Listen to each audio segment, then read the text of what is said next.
what's going on, everybody? Hey, what are you doing over there? Get out of there. Not mine.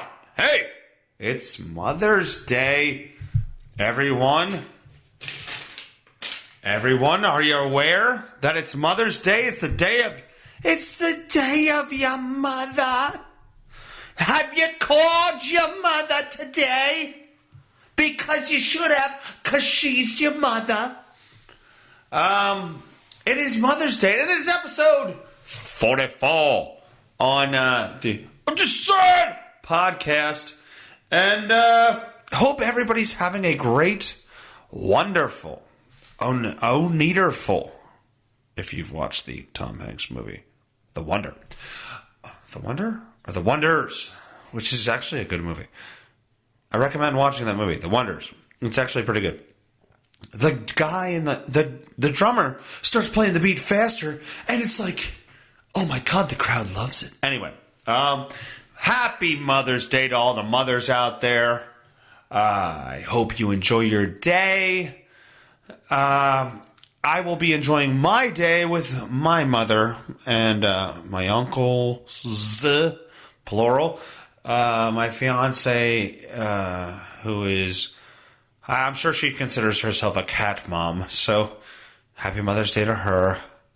Yeah, all the guys that usually hear me bitch on this show, you can call me a fag right now for saying that. That's fine.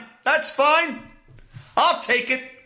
Just because sometimes you gotta do what you gotta do. But yeah, happy Mother's Day. Mabel, I love you. Thank you for shooting me out of your vagina. And sorry, Dad, that I was 10 pounds, I guess is what I'm trying to say. Sip a beer for the mothers out there.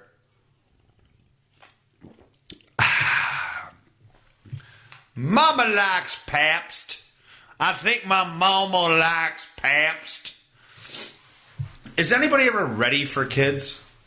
Does anybody have any, like when you're, I mean, I know people plan for them, but are you ever ready? Like, are you ever actually, okay, I have everything planned out, let's have a child, and then you find out your kid's going to have 7 arms, and you go, oh, well, that's the rest of my life.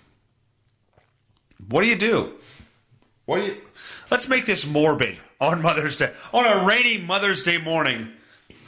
Let's make this morbid.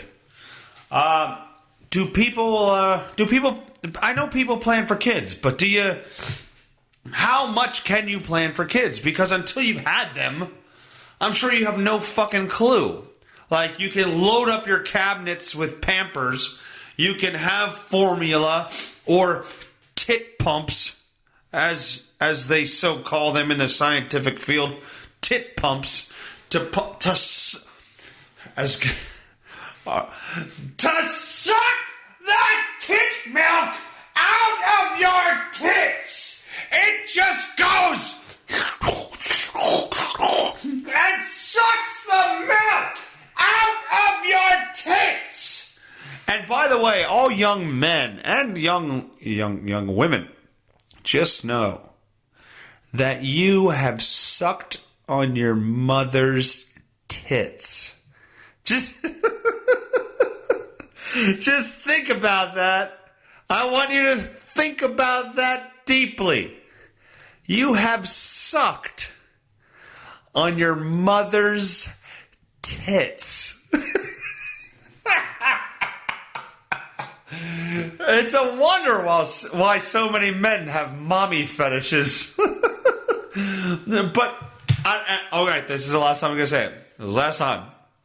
All young men, all men, and all women, unless for some reason your mother was rich or you had a thing where you couldn't digest or handle breast milk, you sucked on your mother's tits.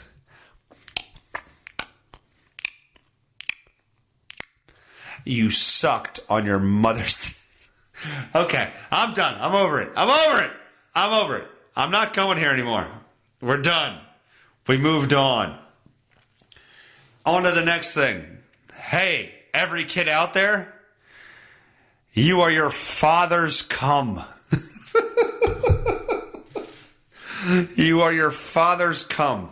Every kid out there, hey Amelia, my lovely fiance, when I touch your face, I touch her face and I say, I just love you so much, which happens like every couple of years. I touch her face and I go, I love you so much. I love you so much. I'm touching your father's cum. Your father's semen made you who you are. I am literally covered in my father's semen. Does that make everybody feel good? Does that make everybody maybe just a little uncomfortable? Hey, my dad stuck his penis in my mother's vagina and ejaculated. He shot semen into her vagina. And it traveled, I don't know. I'm not going to act like I fucking know. It traveled somewhere.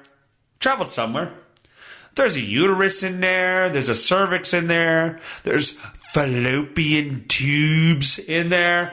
I don't know where the fuck. I mean, I don't know. I don't know where the sperm goes. I don't know how it travels. I don't fucking know. I didn't look it up, and I'm not going to look it up. However, it made it to the egg. I do know that the sperm makes it to the egg. And at that point, my giant fucking head started forming. And it's weird.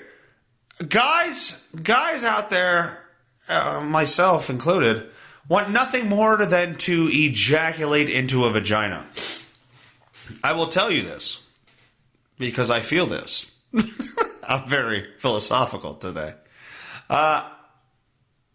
The ejaculating into a vagina is a great feeling. Let me just break it down into the ejaculating in without pulling out and jerking off onto a tummy, or the coming into a condom, or something like that. The coming in a mouth. Hi mom. By the way, happy Mother's Day. The coming in the mouth is phenomenal. The coming in the vagina is phenomenal. The coming in the hindquarters is phenomenal. So any of those three are great. However, guys want to ejaculate in the vagina. Men ejaculate the ejaculate into the vagina, which impregnates the female, and it makes a noise like this. Okay, I'm done. I just wanted to gross Amelia out. Hopefully that did what I wanted. But men like to leave it marinate. We like to leave it marinate. Without and in the moment, we don't give a fuck. We don't care. We just want to finish in there. We want to just finish in there. Without thinking,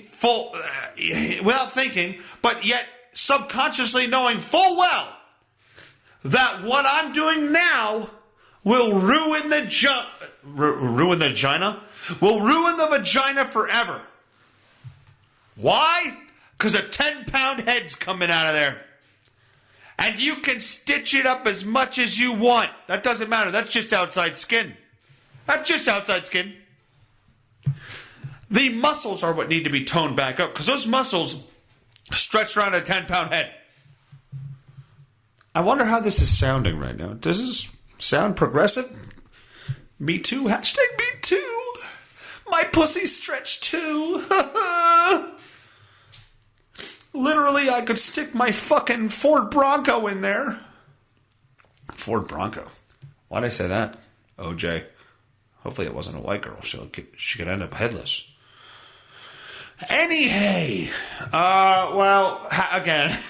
Again, a lovely Mother's Day. A happy Mother's Day to every mother out there. I hope you guys have a wonderful day today. It's a rainy day, but I hope you get to spend it with your family and your kids.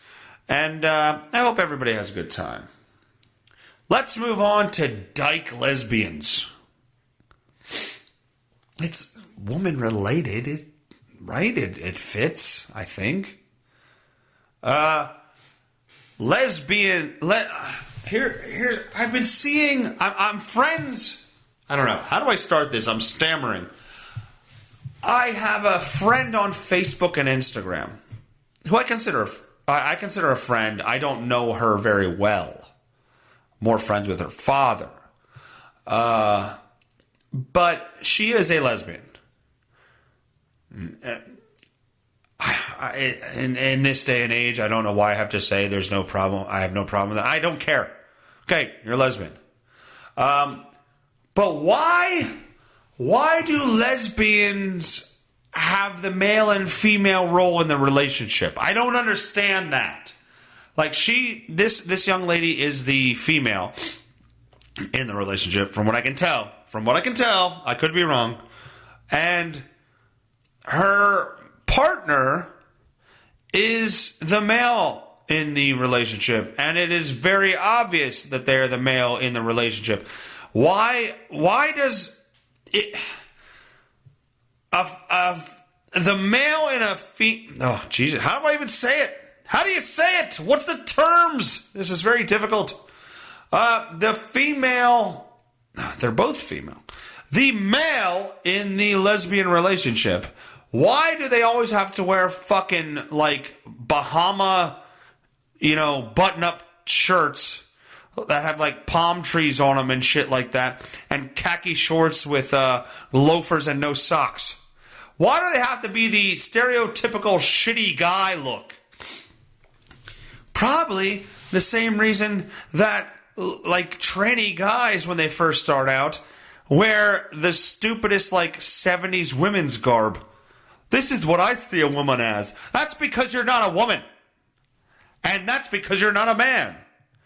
You wear that shit because that's what you think a man wears. You wear that shit because that's what you think a woman wears. While men and women look at you both and say, why the fuck are you wearing that? Okay, I'm going to say this, and it's going to sound weird. But if I was a lesbian, I think you're attracted to women. Right? I mean, I'm being simplistic about this, but I'm pretty sure, with all the research that's been done, if you're a lesbian, you are attracted to women. So why do you like a woman that's trying hard to look like a man? I don't understand that. I don't get it. I don't get it at all. I also... Oh, that's another topic. Doesn't matter. But if you're a lesbian that's feminine, why do you like another woman who's male? I don't get it. You want them to look male as much as they can, except for the vagina. You want the vagina there. I don't understand that. Can somebody explain that to me? Can somebody explain to me why butch lesbians are a thing? And why the other person's attracted to it? That's even more the thing. I mean, I guess I would understand butch lesbians liking butch lesbians, but I don't get regular lesbians like stock off the shelf at Costco lesbians. I don't get them. I don't get them liking the butch lesbian. Can somebody explain that to me? I don't know. Oh, Griffin Littlefoot's texting me. What the hell does he say? Did I text him this one? I don't know if I did. Oh, anyway. He just texted me some bullshit.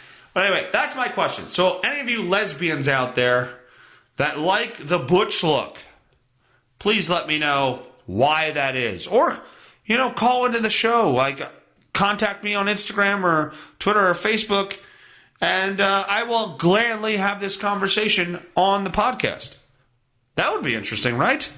Any of my lesbian listeners, call in and we will discuss this. I have no problem with that. Check out the Instagram, check out the Twitter, check out the Facebook, and we'll see what we can do. Now, we're going to go on to the news. Dun-dun-dun, dun-dun-dun. Dun-dun-dun, dun-dun-dun.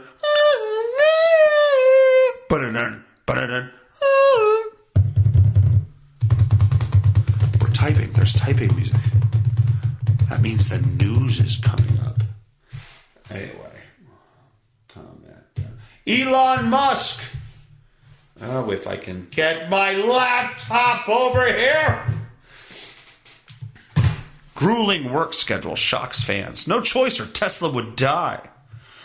Billionaire businessman Elon Musk has been vocal about his commitment to work and has even emailed his employees tips to boost their productivity during the day. Nobody has ever changed the world on 40 hours a week. Musk, named after mail sent. Nobody has ever changed the world on 40 hours a week, Musk said last year as he recruited tech lovers to apply for positions in SpaceX, Tesla, Boring Company, and Neuralink. The Tesla CEO admitted there are easier places to work, but added, if you love what you do, it mostly doesn't feel like work. I love that. Mostly it doesn't feel like work. Because if everybody goes back to my podcast with Dave Lando, which is the highest podcast I've ever done, you hear, he's a stand-up comic. You hear that no matter what you do, it's work. So there's no end to this, is what I'm saying. There's no end to, like, you always say that, oh, if you do something you love, you never work a day in your life. Well, that's bullshit. It's bullshit. It's 100% bullshit. And he pretty much made that clear. Like, he loves being a stand-up comic, and it's the only thing he wants to do. But there's times he doesn't want to fucking go to a show. There's times he doesn't feel like going, driving 3 hours to a city and then driving 3 hours back to get home and then get up and do radio in the morning. Like, there's times he doesn't want to do that. But once he gets there, he wants to put on a good show. But I don't know what job exists that, if you'll never work a day in your life because you love it. I don't know. Maybe I'm looking at it wrong, but I don't see it. I don't see a job like that. I think that's a bullshit thing. Okay, so what's his work schedule? This week, Musk addressed his grueling work schedule once again after a Twitter account called UberFacts claimed he works 80 to 90 hours a week. At Elon Musk, is this true? A curious Twitterer user asked, referring to the stated fact. Musk confirmed the statement was, in fact, accurate and actually may be a little moderate. 90 hours. In recent years, hours were much higher. Don't recommend, though. Bad for health and happiness. But no choice or Tesla would die. Hope to reduce to 80 hours next year. It's a lot of fucking hours. It's a lot of hours. And let's be honest, what are you doing for 80 hours? Is every second of that 80 hours working? I doubt it. I know people who work 60 hours a week, and they're not working the whole time. They're working. Don't get me wrong. They're working. But they're not like killing themselves the whole fucking time. They're running their equipment, and then they go to their breaks, and then their machine is not crazy fast, so they're hanging out and bullshitting a little bit while they're running their... Like, it's not all like you're sitting there hammering. You're sitting there hammering the same nail for 80 hours a week. It's a little different than that. But still, it's a lot of time put in. I don't know if Elon Musk has a family, but 80 hours. 80 to 90. I guess 90, right? 90 hours a week. That is a lot of hours. I wouldn't want to do that. All right, next story. Kristen Limbaugh Bloom. This Mother's Day, I thank my mom... Where's the rest of the headline? For making me boycott Britney. Oh, Britney. Britney Spears. Britney Spears! Oops, I did it again. I thought it was a fart. Then I shit in my pants. Oh, baby, baby, baby. Oops, I shit in my pants. I thought I had to fart and then I shit in my pants. Anyway. Oh, God, look at that picture. Look at that picture. Oh, my shit. It's a file photo. Britney Spears arrives at the 29th Annual GLAAD Media Awards with her tits Oh, my God. Look at that. Would you look at it? Look at it. Look at it. Look at her tits being smashed against her chest like a hand is pushing them. I don't know. There's something about a smashed titty that gets me going. Anyway. Who is this? Who's writing this article? Do we have a name? I don't see a name. Who the hell is this? Okay. It's an opinion piece. I guess I didn't... All right, I'm retarded because I read the title of the piece, which states Kristen Limbaugh Bloom. This Mother's Day, I thank my mom for making me boycott Britney. And then I bitched about I can't find who wrote the article. Yeah, it was written by Kristen Limbaugh Bloom. Yep, maybe take more than 2 seconds to stare. If I wasn't so infatuated with Britney's tits in this picture, I would have known. I would have realized that. She says, Kristen states, I was struck by a flood of memories last week when I saw an article commemorating the 20th anniversary of Britney Spears' first Rolling Stone magazine cover from 1999. Suddenly, I was 6 years old again. Sure you were, Uncle Paul, Jim Nitrin. Begging my mom to let me go to a Britney concert. I started laughing to myself as I reminisced my plea. Please, Mom, by the time you think I'm old enough to go to a Britney concert, she won't even be a singer anymore.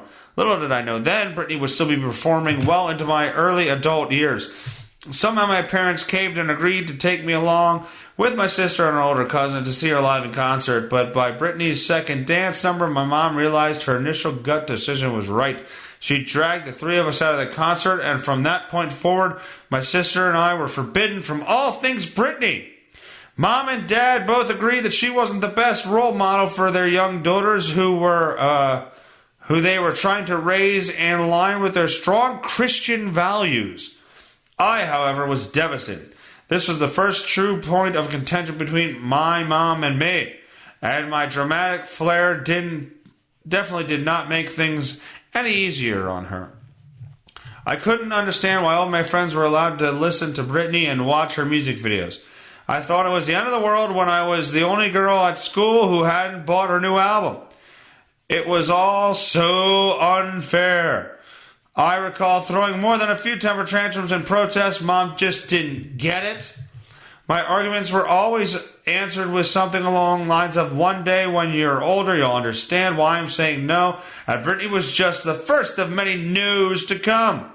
My personal favorite was a sign on our front door when I had my first high school party that read, no alcohol past this point. That was embarrassing. Was it? your parents were home. Probably that was more embarrassing than the alcohol sign. You had a party at your house with your parents home. So that pretty much tells people they're not going to drink, so it doesn't fucking matter. Basically, you know what? Your parents were actually kind of cool. They told you, hey, booze outside, and when you're fucking drunk enough, you can come in and hang out. So that actually wasn't the worst thing they could do. From Brittany to boys and everything in between, my mom stood her ground. She continually told me she wanted me to be the best person that I could be. What a bitch! Well, you had a horrible mother. That she was saying no for my own good. Back then, I thought she was just being unreasonably hard on me, but my opinion slowly started to shift when I went away to college. And I was raped! And some man gave me an alcoholic beverage, and we were both drunk, and we both were making out, and we had sexual intercourse, and woke up in the morning and realized, oh my God, we were both really intoxicated. Then I went to the police and said he raped me, and now he doesn't have his lacrosse scholarship, and he's in jail. That's fair, right? Anyway, it was there where I began to comprehend the boundaries my parents laid out for me. Okay, this is getting really boring. Flash forward to present day. After seeing the Rolling Stone flashback cover of Britney, I went back and listened to a few of the songs from the first album. After just a few minutes, I listened to the same. I would never let a 6-year-old listen to this. No, a 6-year-old doesn't know what the fuck that shit means. She doesn't know. They just hear the chorus. A 6-year-old hears the chorus. The verse is just another line in a song. The chorus is what's catchy and what gets people listening to it. It's not, nobody cares about the verse unless they're like giant fans and listening like lyric by lyric. They hear the hook and they go, oh, I like that song. That's what happens. You're 6 years old. You don't know what that shit means. I'm over this. I'm getting off this story. I'm getting off. Okay, where are we here? Porn, a public health crisis in U.S., Arizona, and other states agree. Well, there's a song called Scabby Pecker, and you can get that from Toothy Blowjob or jerking off too much. Let's see what Arizona lawmakers have to say. Last week, they approved a resolution calling for efforts to prevent children from being exposed to pornography online. Well, okay, how old do they have to be? What do they consider that?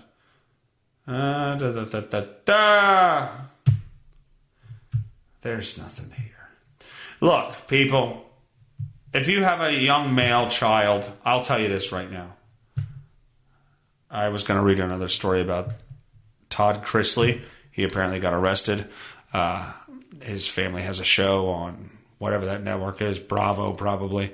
The Chrisleys, the husband's gay. Look it up. The husband's gay. But going back to the porn conversation, if you have a young child who is a male and he has reached the age of, well, nowadays probably fucking 10 or 11, maybe at the oldest 12, he's been on the internet, he's seen porn, okay? You need to block all that shit somehow. I don't know how you do it, but you got to block that shit. If you don't want him to see it, you got to block that shit. Back in my day, you had to go on AOL and you had to download a file, and it might be 45 minutes as the picture slowly. The screen would come up on the computer of a picture, okay, and you would click download or you would click load or whatever the hell it was, and it would load like quarter inch by quarter inch down the screen of your computer, which was a giant screen back then. So maybe in 10 to 15 minutes, you'd have a picture of a naked woman. To download a video, you're looking at fucking 2, 3, 4, 5 fucking hours just to download a video. So these young kids have, and trust me, hey mom, happy Mother's Day. I did that a ton on your laptop. I mean, on your computer when I lived at home. I watched so much porn. I watched a horse fucking a young lady. Yeah, because that file, that same thing that you could download music on, LimeWire, yeah, you could also download porn. And I saw a horse fucking a chick video, and I'm like, all right, let's see what the hell that looks like. Yep, horse fucked her. Yeah, she's not going to have many happy boyfriends. That thing was fucking like the size of my arm. Anyway, I'll end there. I'll end the show there. Happy Mother's Day to all the mothers out there. Mabel, I love you. Thanks for popping my giant head and body out of you. I wouldn't be here. I love you. I'll see you. We're going to have pot pie. We're going to have pot pie. We're going to sit down and have pot pie. Me and my family are going to have pot pie. But anyway, Cindy, happy Mother's Day. Anybody else? That's my fiance's mother. So happy Mother's Day to her. Anybody else? I don't think there's anybody else that I have to say that to. All right. Well, if I forgot you, I apologize. Check out the show on Instagram. Check us out on Facebook, Twitter, Gab, which Gab has been dormant. Mine's occasionally. We're on iTunes, so just search out the show on iTunes. Podbean. We're on Podbean. We're on Stitcher, Spotify. I think we're also on there. So check out the show. Please subscribe. YouTube. We have every podcast up on YouTube, every song parody up on YouTube. By the way, working on a new song parody, so keep checking back for that. And hope everybody has a great day. I'll talk to everybody later. Thanks for listening to the show. Have a good weekend. Go Sixers, Game 7, Sunday night against Toronto. Later! I'm just saying, don't get upset. Let's get to the bottom of it. I'm just saying, don't you take it personally. I'm just saying.